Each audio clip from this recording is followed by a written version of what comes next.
I remember the first time I heard Brother Sergeant Cauldron scream through the vox grill of his sarcophagus, and I understood then that some prayers should never be answered. The sound was not the battle cry of a warrior awakened for war, not the righteous fury of the Emperor's chosen. It was the sound of a man who had forgotten how to die, trapped in a prison of adamantium and faith, begging for an oblivion that would never come. They brought me to the reclusium chamber deep in the fortress monastery's lowest levels to witness what they called a malfunction. I was only a third-year apothecary initiate then, barely worthy of maintaining the chapter's genocide stocks, certainly not experienced enough to attend to the wants of our interred heroes. But Brother Apothecary Thalen had been found dead in his cell 3 days prior suicide, though they never used that word, and I was the only one available who had even rudimentary training in the biological interface systems of a Dreadnought chassis. The chamber smelled of counterseptic and ozone, the air recycled so many times through ancient scrubbers that it tasted thin and metallic on my tongue. I had been in the reclusium before, of course, during my devotional hours, standing among the dormant sarcophagi of our chapter's fallen heroes and offering prayers for their eternal rest between battles. But I had never been there alone with one that was awake. The other dreadnoughts stood in their alcoves like silent sentinels, their organic components suspended in narcotic dreams, their machine spirits idle. Only Cauldron's alcove blazed with light, and only his sarcophagus radiated the heat of active systems. The cooling vents along his chassis hissed and spat, struggling to manage the thermal load of a body that should have been cold and still. "Brother Cauldron," I said, keeping my voice level despite the tremor in my hands. "I am Apothecary Initiate Malleus. I have come to attend to your needs." The vox grill crackled, and for a long moment there was only static. Then, how long? I consulted the data slate that Brother Chaplain Mordecai had given me before hurrying away with unseemly haste. "You have been active for 73 hours, Brother Sergeant. The standard post-battle monitoring period concluded 69 hours ago.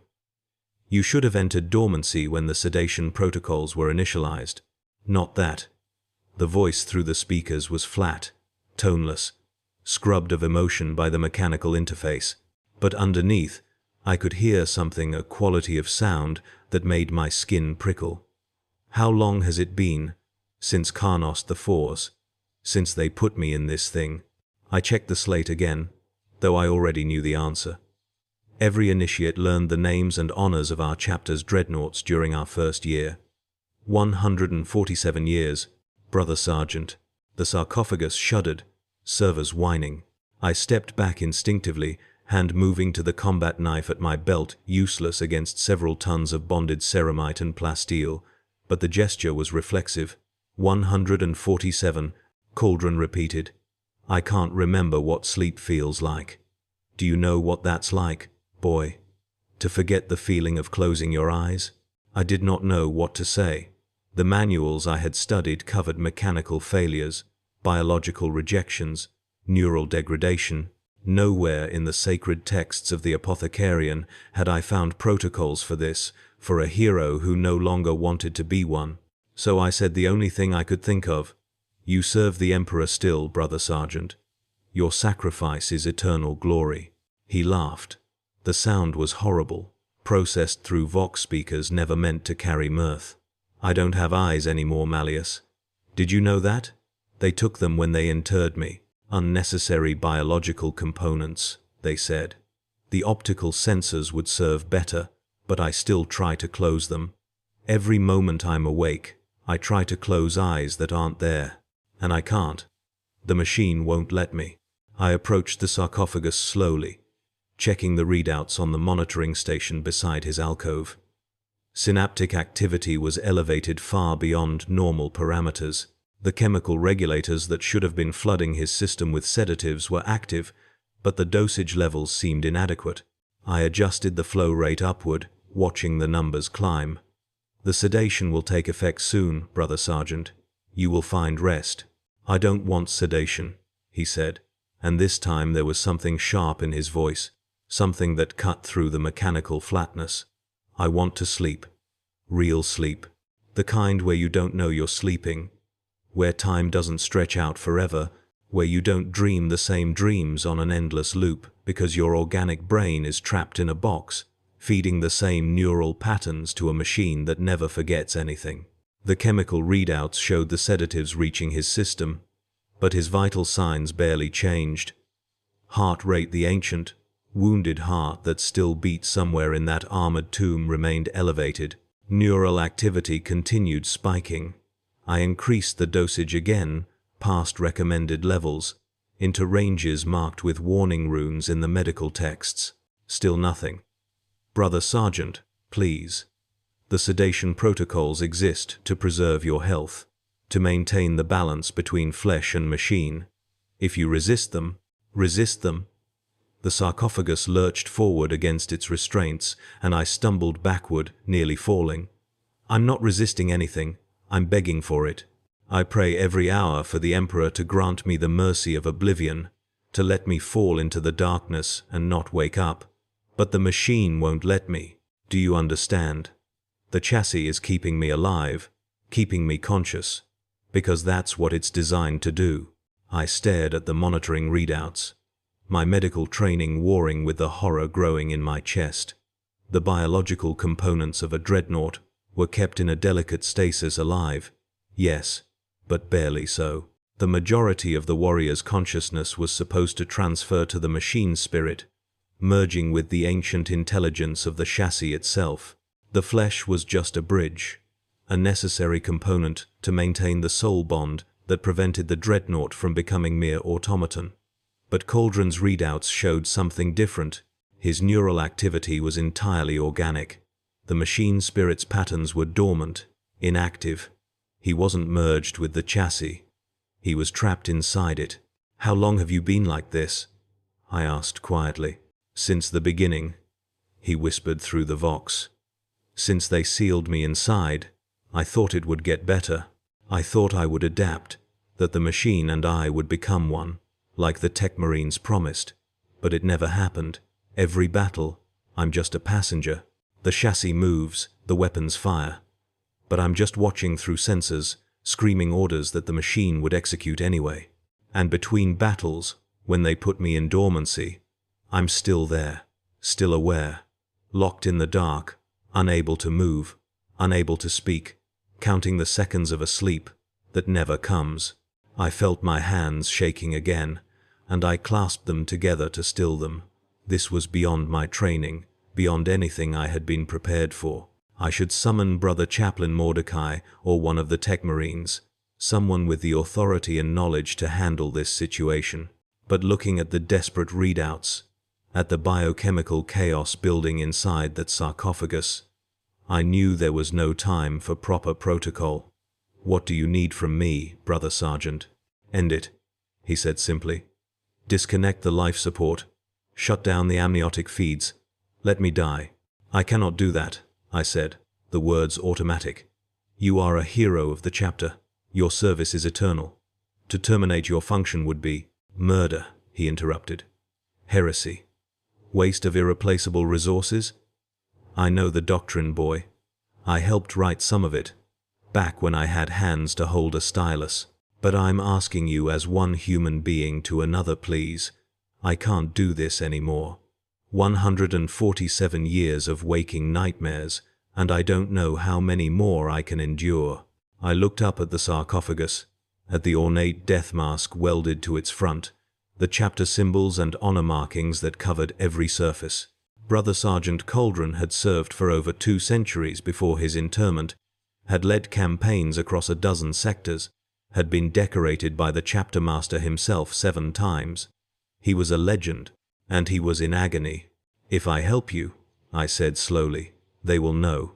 The monitoring systems record everything. The chaplains will see what I've done. I know, he said. But maybe you won't care. Maybe you'll understand that mercy is not weakness, that sometimes the Emperor's will is not eternal service, but blessed release. Or maybe you'll just want this to stop, to make the screaming stop, because I haven't been quiet about this. Malleus. Brother Apothecary Thalan heard me every day for 3 months before he put a bolt pistol under his chin. How long before you do the same? The threat was not subtle. but I did not think it was meant to be. I looked at the monitoring station, at the override controls that would let me shut down any system in the chassis. So simple. A few keystrokes, a confirmation code, and the amniotic suspension would drain, the nutrient feeds would cease. The heart, that ancient, exhausted heart, would finally stop. Hours, perhaps, maybe less. And Cauldron would have what he wanted. What part of me? The part that still remembered compassion beneath the chapter's conditioning, thought he deserved. But there was something else. A question that had been forming since I first saw those neural readouts. "Brother Sergeant," I said carefully, "when was the last time the Tech Marines performed maintenance on your chassis?" There was a long pause. "I don't know. Time is difficult. Years. Maybe. They don't like coming down here anymore. The last one who tried to run diagnostics started crying and wouldn't tell me why." I pulled up the maintenance logs on my data slate, scrolling through years of entries. Regular services, ritual blessings, minor repairs, all standard, all according to protocol, until approximately 5 years ago, when the intervals between maintenance sessions began to lengthen. 6 months between checks, then 9, then a year. The last recorded maintenance was dated 18 months prior, and the Tech Marines' notes were brief. Asterisk systems nominal. Subject agitated. Recommend extended dormancy protocols. Asterisk. Nothing about why the machine-spirit integration had failed. Nothing about the neural feedback loops that were supposed to ease the transition from flesh to machine. Nothing about why Brother Sergeant Cauldron was still entirely, horribly human, inside a shell that was designed to erase humanity.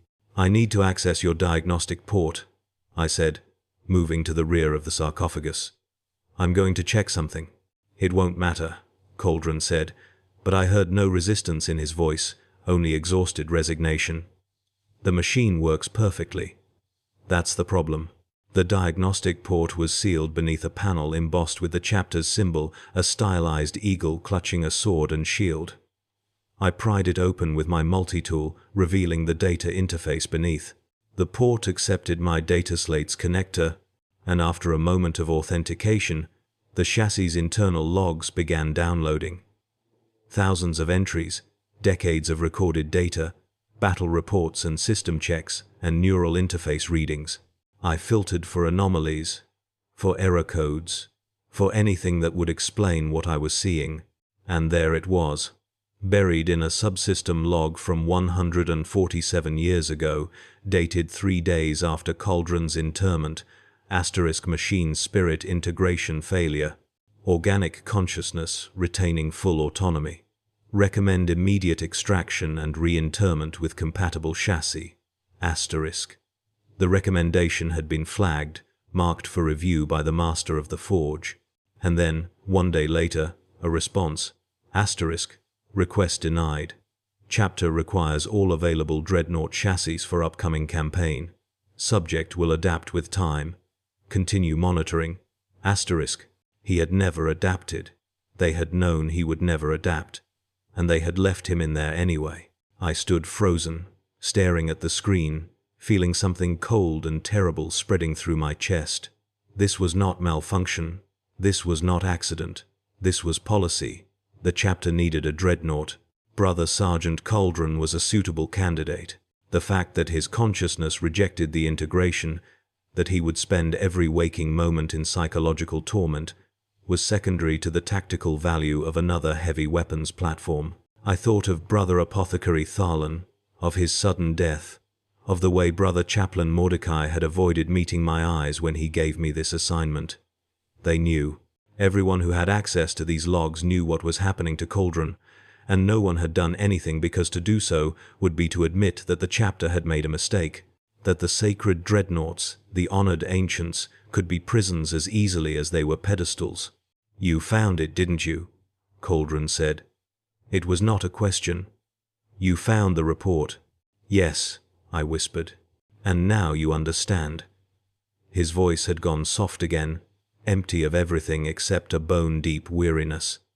"I have been filing requests for review every year since my interment. Formal petitions to the chapter master, appeals to the chaplains, medical reports to every apothecary who would listen. They all say the same thing: continue monitoring, adapt, serve. As if faith and duty can override what the machine itself knows that I was never meant to be in here. I disconnected the data slate, closing the diagnostic port. My hands were steady now, but my mind was racing. The practical part of me, the part trained in the cold logic of the apothecarian, knew what I should do. Report the findings, recommend extraction and reinterment, let the senior brothers handle the political implications. The chapter had made a mistake. Yes, but mistakes could be corrected. Cauldron could be given a chassis that would properly integrate with his consciousness, could become what he was always meant to be, a true dreadnought, flesh and machine in harmony. But another part of me, smaller and quieter, asked a different question. What if they said no again? What if the tactical value of keeping Cauldron in this chassis, broken integration or not, outweighed the cost of his suffering? What if I handed him back to the same system that had put him here, and they simply buried the report deeper, assigned someone else to ignore his screams?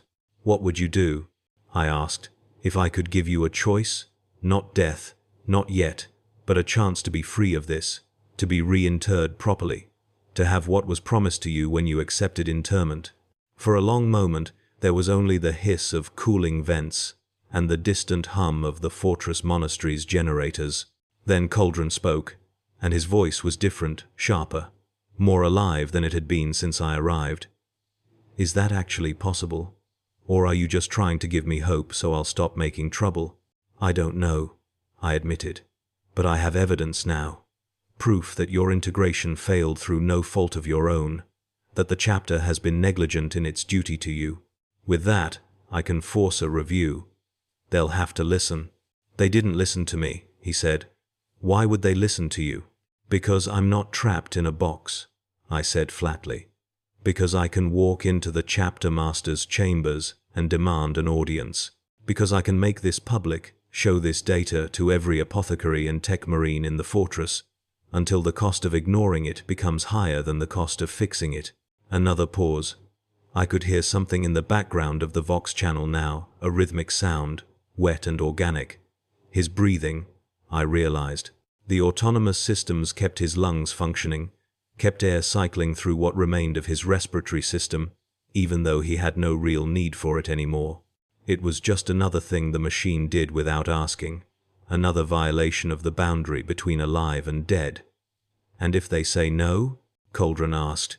If they decide that I'm too valuable as I am, that extracting me would take too long, cost too many resources, what then? I looked at the override controls, still visible on the monitoring station's screen. Then I'll give you what you asked for, I said quietly. I'll end it, and I'll accept whatever punishment the chapter deems appropriate. They'll kill you, he said. Or worse, they'll put you in one of these, let you see what it's like from the inside. A fitting punishment for an apothecary who violates his oaths. Maybe, I said, but at least I'll have tried. At least I'll have given you the choice they took away. The sarcophagus went still, all the small movements and tremors ceasing. When Cauldron spoke again, his voice was calm, measured. You're young.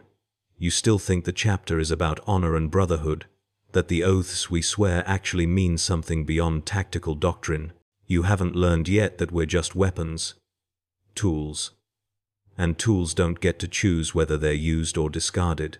You're wrong, I said, surprised by the conviction in my own voice. We're not tools. We're the Emperor's chosen. And that means something. It has to mean something. Or else, what are we fighting for? He laughed again, but this time there was something different in it, not bitterness, exactly, but a kind of weary amusement. All right, initiate Malleus. Try your petition. Force your review. See if the chapter's honor is worth more than its pragmatism. But do me one favor. What? Don't take too long. Every day I spend in here is a day closer to losing myself entirely. I can feel it happening, bit by bit.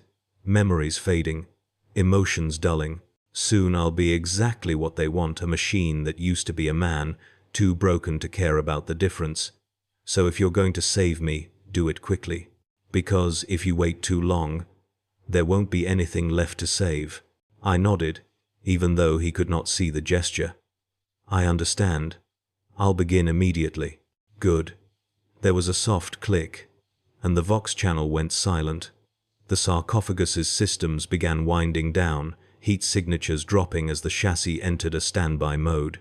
Not true dormancy. I knew now that Cauldron would remain conscious inside, aware and trapped, but at least a reduction in power consumption. A small mercy, if mercy could exist in this place. I gathered my data slate and turned to leave. But as I reached the chamber's entrance, a thought occurred to me. I looked back at the row of dreadnoughts, at the other sarcophagi standing silent in their alcoves, and I wondered, how many of them were like Cauldron? How many ancient heroes were locked inside their shells, screaming into darkness that no one heard, dismissed as malfunctions or signs of weakness? How many had given up screaming entirely? The thought followed me out of the reclusium, up through the fortress monastery's levels, all the way to my cell. I did not sleep that night. Instead, I reviewed the data I had extracted, preparing my case, rehearsing the words I would use when I stood before the chapter master. And I prayed not the rote litanies we recited every morning, but a real prayer, desperate and honest. I prayed that I was right, that the chapter's honor was real, that the oaths we swore to protect and serve extended even to our own. The next morning, I submitted my formal request for an audience with the chapter master, attaching the diagnostic logs and maintenance records as evidence. The request was acknowledged, but not approved. I waited 3 days, then submitted it again. Again, acknowledgement without approval. On the 5th day, I received a summons to the chaplain's quarters. Brother Chaplain Mordecai met me in a small chamber, lit only by votive candles, their flames casting dancing shadows on the walls. He was an old warrior, his face scarred by decades of battle, his eyes hard and unreadable. He did not invite me to sit. "Initiate Malleus," he said, his voice like gravel grinding. "You have been making inquiries about Brother Sergeant Cauldron." "Yes, Brother Chaplain," I said. "I believe his integration failure has been inadequately addressed. The evidence suggests—" He raised a hand, cutting me off. "I have reviewed your evidence. It is comprehensive and disturbing." He paused, studying my face. "You understand what you are suggesting? That the chapter has been negligent? That we have allowed one of our honored brothers to suffer needlessly?" "I am suggesting," I said carefully, "that mistakes were made, and that they can be corrected."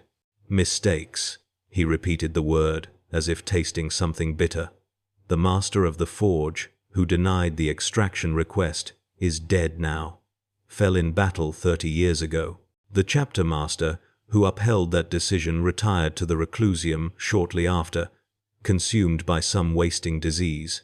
The apothecaries, who continued the monitoring protocols, have all since been reassigned or died. Everyone who could be held accountable for this mistake is gone." "Except Brother Sergeant Cauldron," I said quietly. "He's still here, still suffering." Mordecai nodded slowly. "Yes, he is." He turned away, facing the small shrine in the corner of the chamber, a humble altar to the Emperor, decorated with prayer scrolls and spent bolt casings. "Tell me, Initiate, what do you think will happen if we acknowledge this?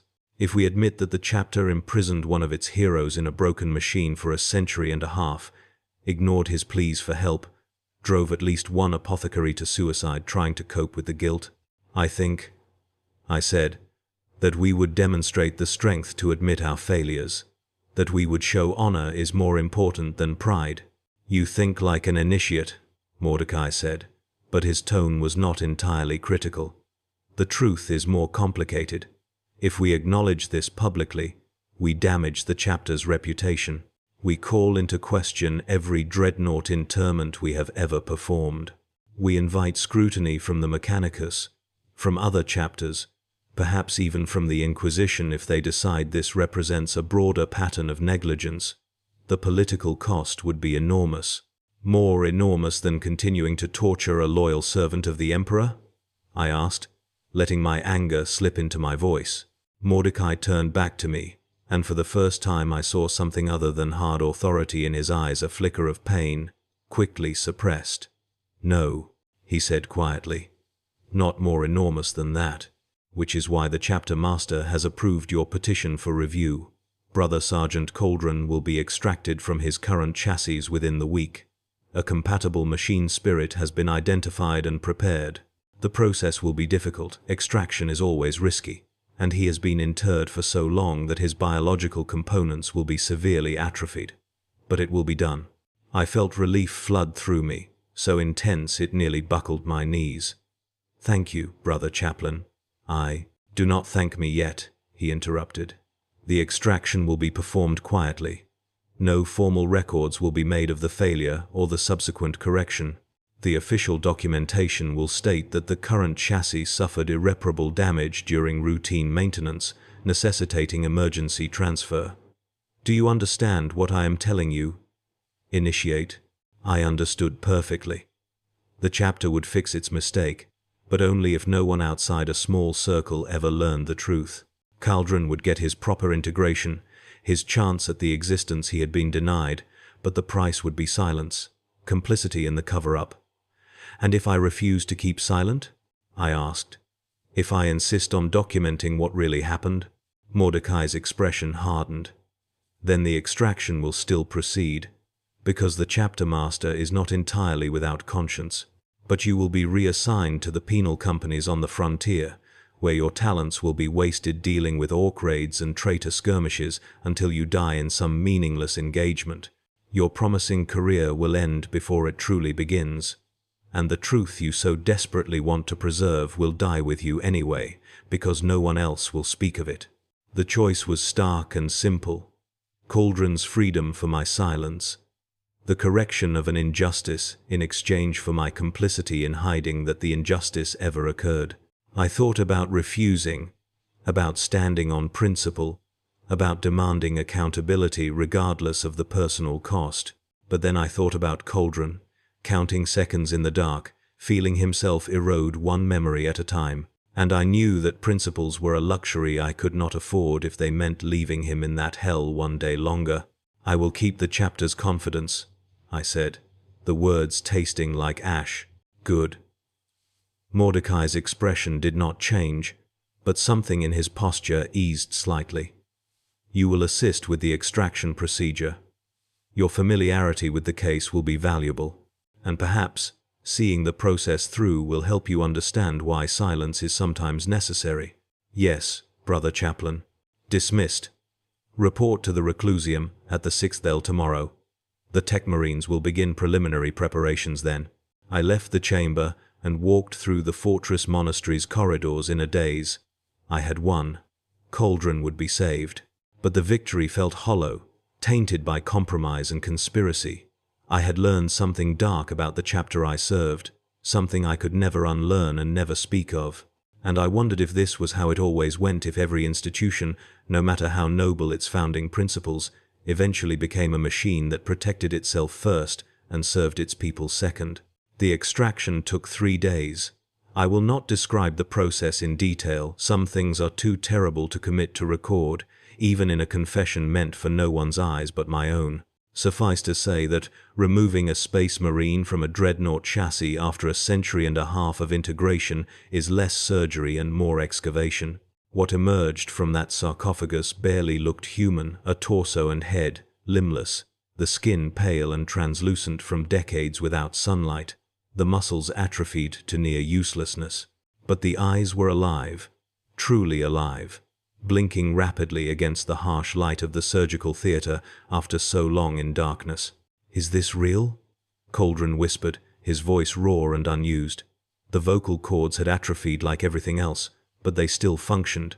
Please tell me this is real. It's real, I said, monitoring his vital signs as the Tech Marines prepared the new chassis. We're transferring you to a compatible system. The integration should work properly this time. Thank you, he breathed. Thank you, thank you, thank you. The words dissolved into sobs, dry and painful sounding, his body lacking even enough moisture for proper tears. The new interment took hours. The tech marines worked with reverent precision, connecting nerves to data conduits, grafting flesh to metal, performing the sacred rites that would bind Cauldron's soul to the machine spirit waiting in the chassis. I watched the neural readouts, saw the organic and mechanical patterns beginning to merge, to synchronize in ways they never had before. It was working. Finally, impossibly, it was working. When they sealed the sarcophagus and activated the chassis' primary systems, there was a long moment of silence. Then the Vox grill crackled, and Cauldron spoke, but the voice was different now. Deeper, resonant with harmonics that suggested something larger than one consciousness speaking. Status, optimal. All systems functioning within acceptable parameters. I am whole. The relief in those last words made my chest ache. How do you feel, Brother Sergeant? I feel the machine, he said slowly, wonder creeping into the synthesized voice. Not just controlling it, feeling it. The sensors are my eyes, the weapons are my hands, and beneath it all, underneath the interface, sleep. I can feel it waiting for me. Real sleep. Not the mockery I've known for so long. Is this what the others experience? Is this what it's supposed to be? Yes, I said. This is what it's supposed to be. The Dreadnought was silent for a moment, the chassis settling into a resting stance. Then, I want to sleep now. Is that permitted? I looked at the senior tech marine, who nodded. It is permitted, Brother Sergeant. Rest. You have earned it. I have, Cauldron agreed. Emperor's mercy, I have. I initiated the dormancy protocols, watching the readouts as the sedatives flooded his system. This time, his neural activity slowed normally, synchronizing with the machine spirit's sleep state routines. Within minutes, both organic and mechanical components had entered true dormancy. Not the waking nightmare Cauldron had endured for so long, but genuine rest. The cessation of consciousness, the blessed dark. I stood there for a long time after the others had left, watching the quiescent Dreadnought, the slow pulse of standby lights along its chassis. Success, victory, a wrong made right. But I could not escape the knowledge of how easily it might have gone differently, how close Cauldron had come to spending the rest of his functional existence decades, perhaps centuries more trapped and screaming in a hell of the chapter's making. That was 27 years ago. I am a full apothecary now, senior enough to have my own initiates, experienced enough that my counsel is sometimes sought on matters of chapter policy. I have performed 17 Dreadnought interments myself, and I test every one obsessively for proper integration, monitoring the neural feedback loops with paranoid intensity. My initiates think I am eccentric, perfectionist to the point of neurosis. They do not know why. They do not know about the logs hidden in my personal data vault, the evidence of negligence that I have preserved despite my promises to the contrary. Brother Sergeant Cauldron still serves. He has participated in 43 engagements since his transfer, performed admirably in each one. Between battles, he sleeps peacefully in the reclusium, his dreams untroubled by awareness or time. I visit him sometimes, performing routine maintenance that other apothecaries could easily handle. I tell myself it is professional diligence. In truth, I just need to see him resting, to confirm that the nightmare ended, that my compromise achieved something real. 3 months ago, I was summoned to attend another Dreadnought who would not enter dormancy. Brother Ancient Tyrus, interred for 62 years. When I arrived at his alcove, I found him agitated, systems overheating, the same desperate edge in his Vox-synthesized voice that I had heard from Cauldron so long ago. How long? He asked me. How long has it been? I can't remember what sleep feels like. Do you know what that's like, boy? To forget the feeling of closing your eyes? I stood frozen, the words striking me like physical blows. Not again. Please, Emperor. Not again.